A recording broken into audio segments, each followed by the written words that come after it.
Hey guys, Uncle Bob here again, and it's been a little while, and yes, if you can hear, I have the Prince of Darkness playing in the background. May he rest in peace.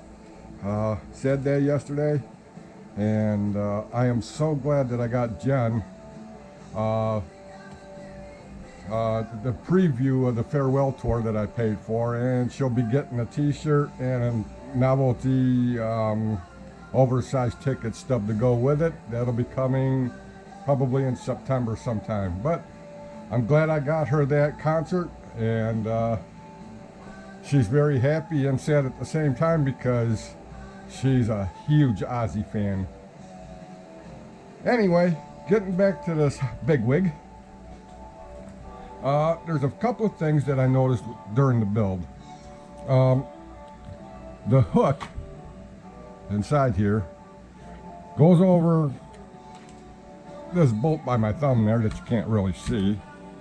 Now that's supposed to go on first and then slide and hook, but when you hook it, I found out a lot of people know that there's a fitment issue, and that's been documented by hundreds of people since 2017 that these bodies have a fitment issue.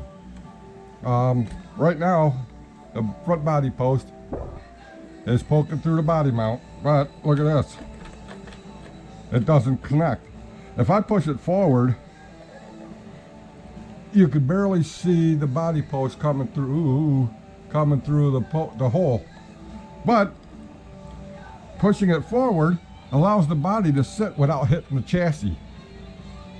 I think it's off drilled somehow, or something went wrong with the mold. I don't know. That said, I do have it painted, and you can probably see the servo tape because the white is very thin. I did paint the inner wells, the black lines, and then silver, and then sprayed them white. The driver figure I'm still working on. That turned out like crap, so I'm going to redo it. The Pector paint that I used came out splattered. It looked like a modern art masterpiece. If you're familiar with Full Metal Jacket, that's as far as I'm going to go. But eventually it covered. The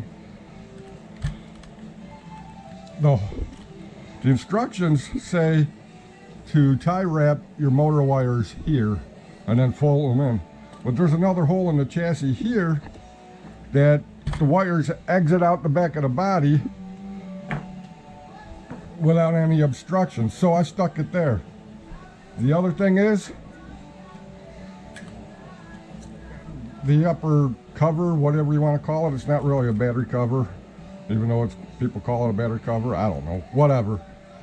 I had to shave it down in the inside here just a little bit and still retain the factory look on the outside because it just wouldn't fit. It would hit on the gearbox up front here. I mean, you can see how tight that is. The other thing is a low profile servo will not fit. It kind of cants a little bit, and the whole pinion for the steering rack system, it'll be off center. You have to use a full-size servo, and I do not recommend a 25 or even a 35 kilogram servo. It's plastic. It doesn't need it. It doesn't need a metal gear servo. Unless you plan on buying a bunch of extra parts that you can't get, because you can barely get a body. I found one in the UK. You can't find them at Tamiya USA. In fact, the kit's already discontinued on Tamiya's website for the States. So, recommend if you got one, get parts now. If you plan on getting one, get extra parts. Especially the steering rack. Like I said, it is plastic. And if you use a high torque servo and you don't have a way to trim down your steering on your radio system, you're going to screw something up. It's a no-brainer. You got to be smart. when this kit came out back in '85, I think originally, all you had was plastic or nylon geared servos.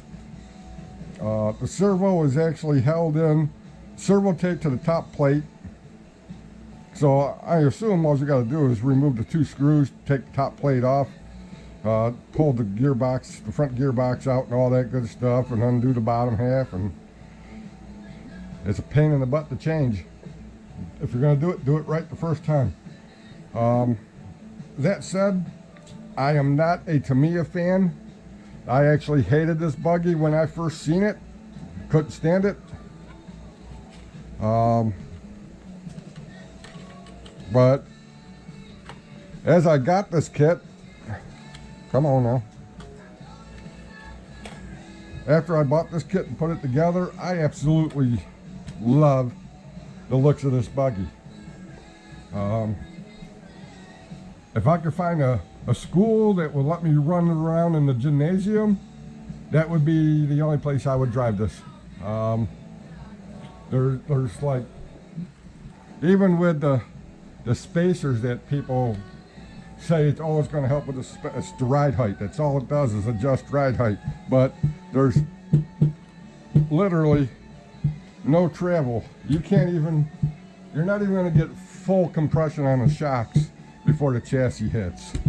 There's no adjustments. You can't do anything. You could probably put stiffer oil or thicker oil in. I put Team Lowe's 35 weight all the way around. I did not use the 400. And that 35 weight,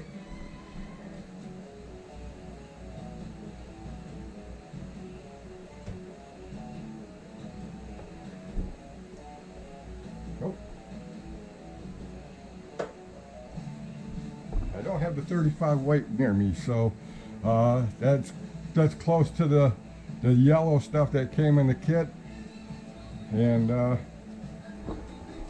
it should be the same.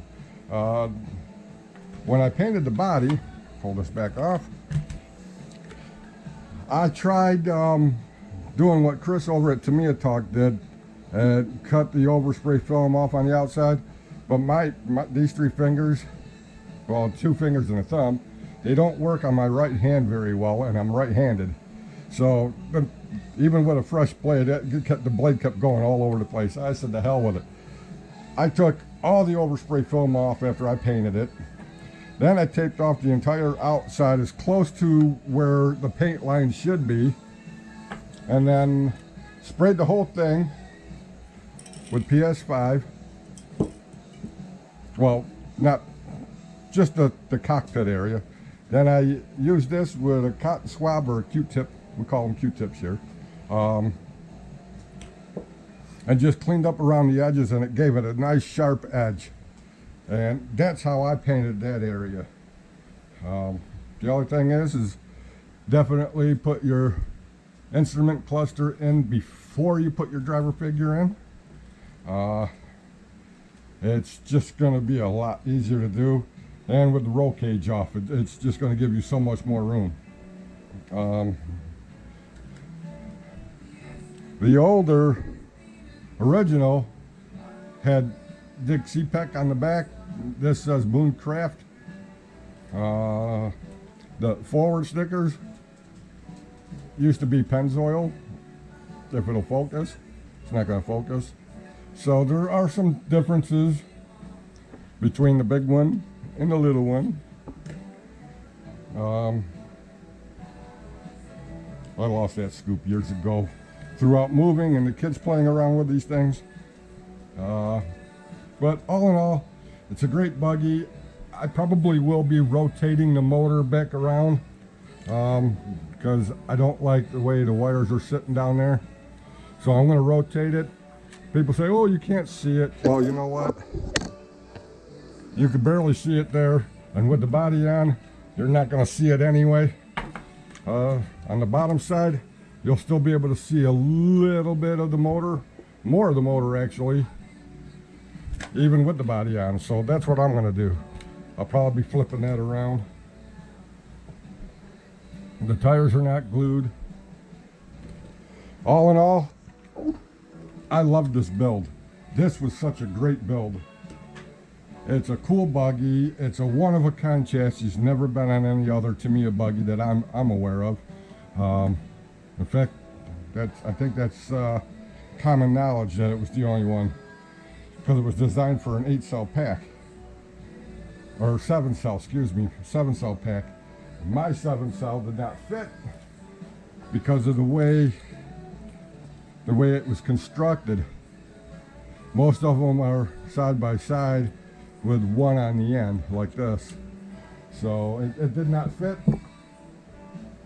But all in all, what's going to happen is when I do go to run it,